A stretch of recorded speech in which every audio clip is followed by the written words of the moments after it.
Hi everyone, I'm the Limitless Librarian and this is my review of The Long Walk by Stephen King. This is the second book that he wrote under the pseudonym Richard Bachman and is included in his collection The Bachman Books. I've already done a discussion video on the controversial Rage, the out-of-print first book in this series, so please go ahead and watch that if you're interested in Stephen King and the Bachman Books.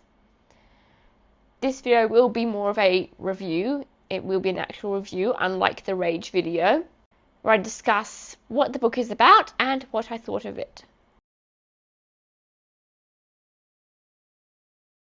So, what is The Long Walk about? Well, essentially, it's the Hunger Games, but with walking instead of survival and fighting. It's, for one thing, it is set in what is considered to be a dystopian setting, although we are not really told that much about the situation of the dystopia, how it came to be the way it is, or what it is that makes it a dystopia, other than the fact that there seems to be a bit of an authoritarian sort of government situation with these armed police, secret police sort of people that take and disappear people that show any sort of dissent. But aside from that, we don't really know much about that situation. The focus of The Long Walk is this annual competition involving 100 teenage boys, and they basically walk continuously on and on and on until there is only one left standing, and by standing I mean alive. The rules are pretty simple. You have to keep up a speed of at least 4 miles per hour. If you go below that speed, you get a warning, and if you get 3 warnings and then you go below speed again, then you get killed. So yeah, it's basically just walking to the death, and that is basically the whole book. We follow our protagonist, who is a boy named Ray Garrity, and he makes friends with a few of the other walkers, and we just see how things pan out, how different people handle this grueling situation, what kind of things come out when they start to talk to each other, who keeps their cool and who absolutely loses it, and just what this sort of situation brings about in everyone. The story is very much about the journey more so than the destination, because you can kind of guess how it's going to go, who's going to win, but the story isn't really about the winning. As I said, it's about what happens along the way, the friendships and rivalries and animosities that develop. Sorry about that noise. My fan makes that noise when it's windy sometimes. But it's about, the characters and how they react to the situation, how they react to the deaths that happen. There are some gory things in this book, some gory scenes, and how they handle the situation and what they choose to do in certain situations. So, what are my thoughts? Well, this book really had no business being as compelling as it was, considering the premise. I mean, the main action of the book is just people walking, talking, and dying. That's basically the whole book for like however long it is, 200 pages ish, I think it is. So yeah, that's basically what happens, and most of the chapters feel kind of the same, and yet it was still entertaining to me somehow, because the characterization was just so strong. Since everyone was confined to the same scene, we follow these characters from start to end, or I guess, well, from the start of the walk to their ends. But yeah, because everyone who was in the story was there all the time, you really got to focus on the characters and get to know them as people. You don't get to know all 100 boys, obviously, just Ray Garrity and the sort of main ones that he interacts with. Like his main friend, Pete McVries, that's the one that he gets closest to, and they sort of help each other out a bit during the story.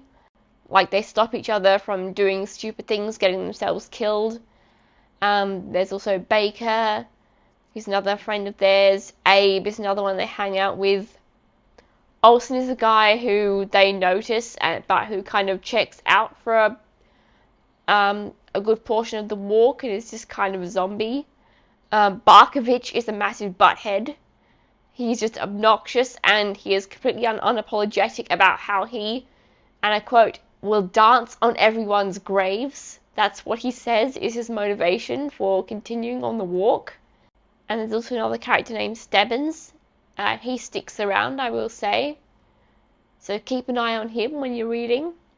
But even so, there are other characters who are more minor, who Garrity doesn't really interact with, but are still notable when they come up in the story.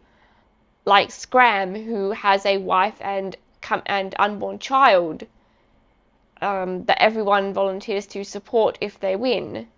Or Percy, whose mother is just continually showing up along the route and crying out for him.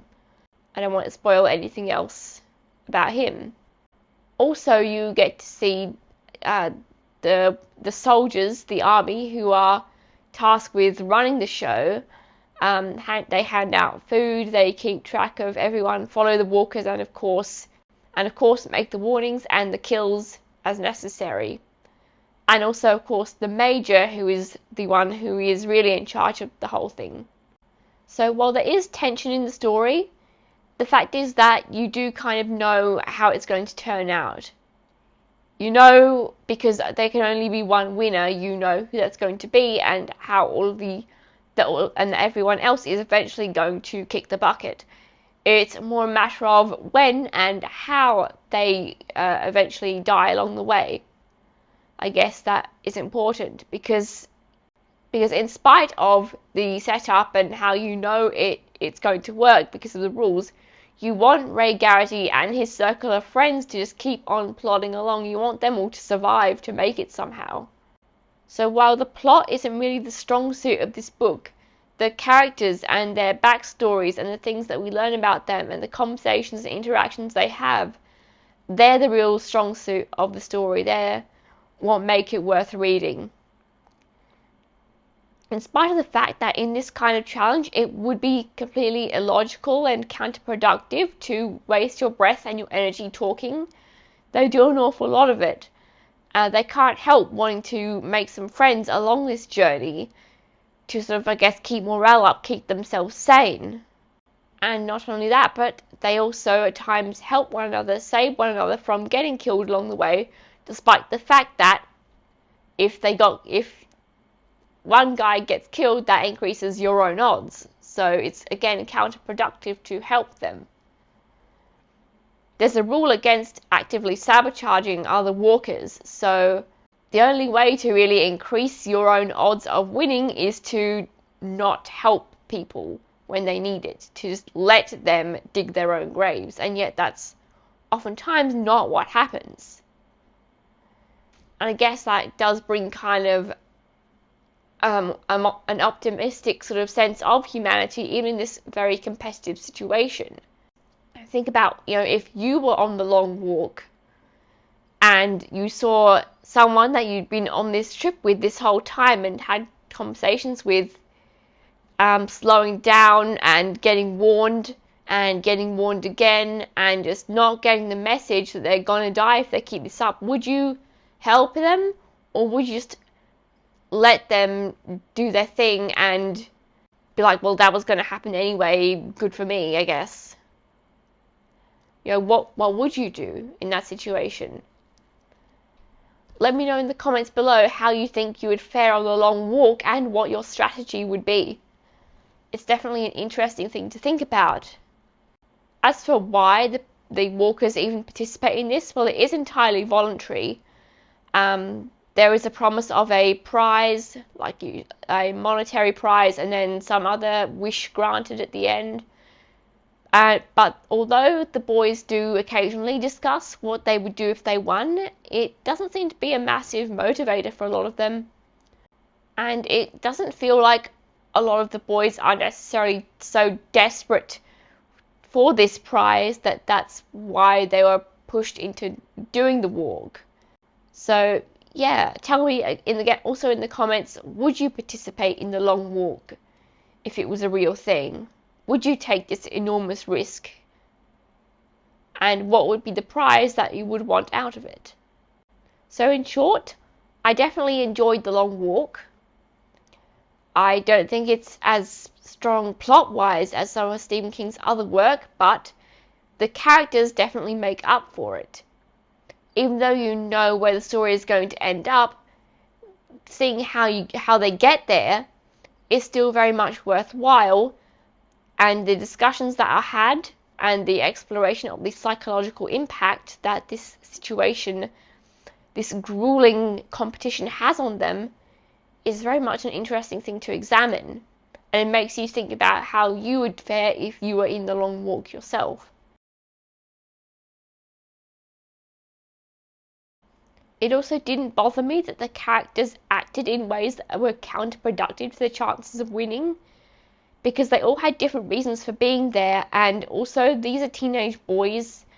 They're not adults yet, they're maybe not necessarily thinking strategically. I mean, obviously the most strategic thing to do is to not volunteer to be in the long walk in the first place. You know, but since these are the kind of people that did volunteer for it, I can see why most of them wouldn't really act in the most strategic manner when it comes to the competition and how to go about it. And also, again, the fact that you know who's going to win doesn't really bother me, because I've read other sort of death tournament books like The Hunger Games and Battle Royale, and it's kind of the same sort of situation there. But it's still worth reading to see how they get there, how they handle it, and what happens to the friends that they get close to that you still also manage to get invested in, as well as the protagonist. So I would recommend reading The Long Walk, especially if you're interested in books like that. So thank you for watching. If you liked the video and you'd like to see more book reviews, please like and subscribe to the channel. And as always, do lots of maths, read lots of books, and I'm sure your day will go by way quicker than the days of the long walk did for these boys. If nothing else, I suspect doing maths would make the long walk a bit easier to handle. That would be my strategy. If you do lots of maths, you'll be taking your mind off of everything else that's going on and how much your feet will be hurting on the long walk.